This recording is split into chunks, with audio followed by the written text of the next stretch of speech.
These are all the items included in the kit.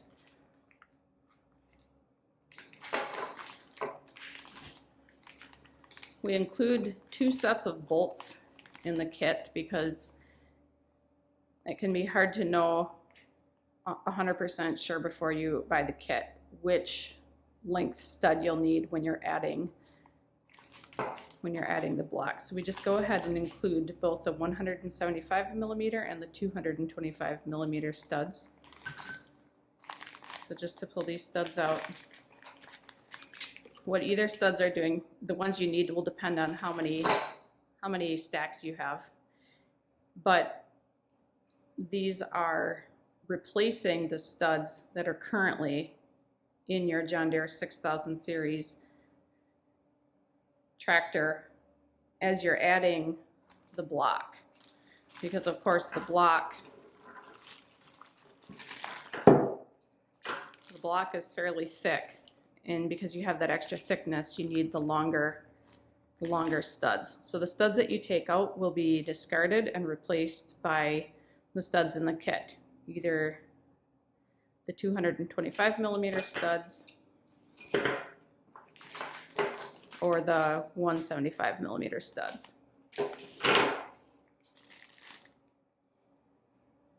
This is the Power Beyond block.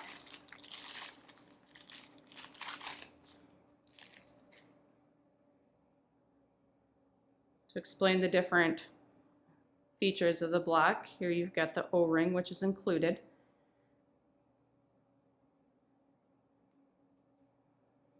You have 3 ports on this block. These 2 are for the pressure and return. Notice they're a little bit bigger, and then the smaller one is going to be for the load sense line. And then this is the adjustment knob. The dime disc is a really small part. That's very important.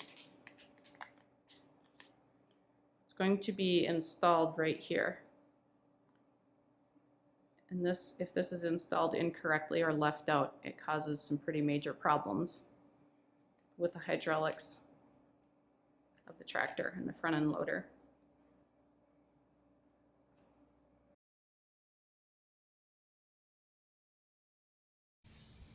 So the very first step that we're going to do is we're going to put the Power Beyond block onto the back of the tractor. To do that, we're going to remove this triangle piece, and then we're going to slide each of these bolts out, but we're not going to do that all at once. Things tend to kind of fall apart if you pull all the bolts out at once. Now the kit does come with replacement bolts that are longer than these.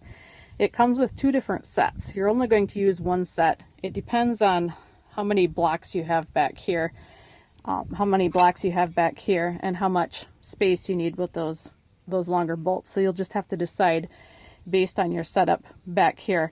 With this kit, we're going to be using the shorter bolts because there are 3 blocks, not 4. Some people call them the remotes back here. So here there's 3, you can see here. So again, we're using the shorter bolts in the kit.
we're doing is we're going to be replacing this one in back first. The reason we're going to do this one first is so that it can be tightened correctly. If we had replaced these first, then this one would be really hard to get to tighten. So we're pulling this one out, and then we're going to replace it with the long one back here first.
So now we've got all three of the longer studs installed, and so now we're ready to put the Power Beyond block.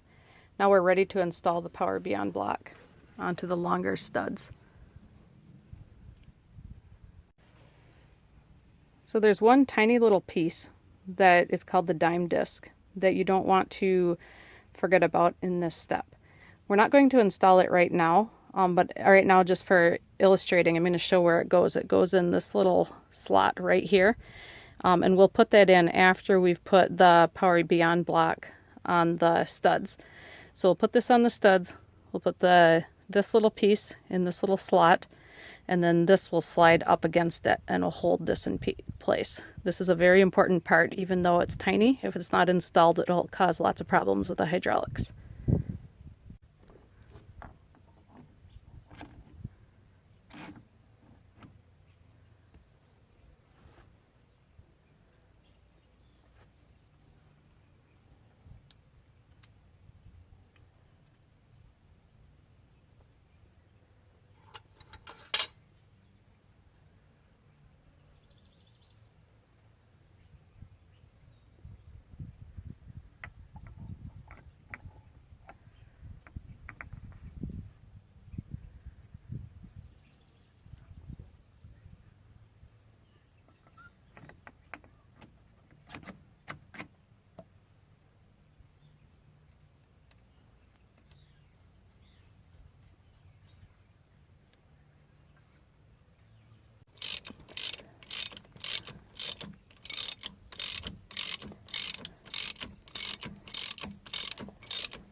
So now we have the Power Beyond block installed, and there's 3 ports that we're going to be working with. This is going to be the pressure port, and then that's the return port right there. It's a little bit hard to see, but down underneath there's a little bit of a smaller port, and that is the load sense port.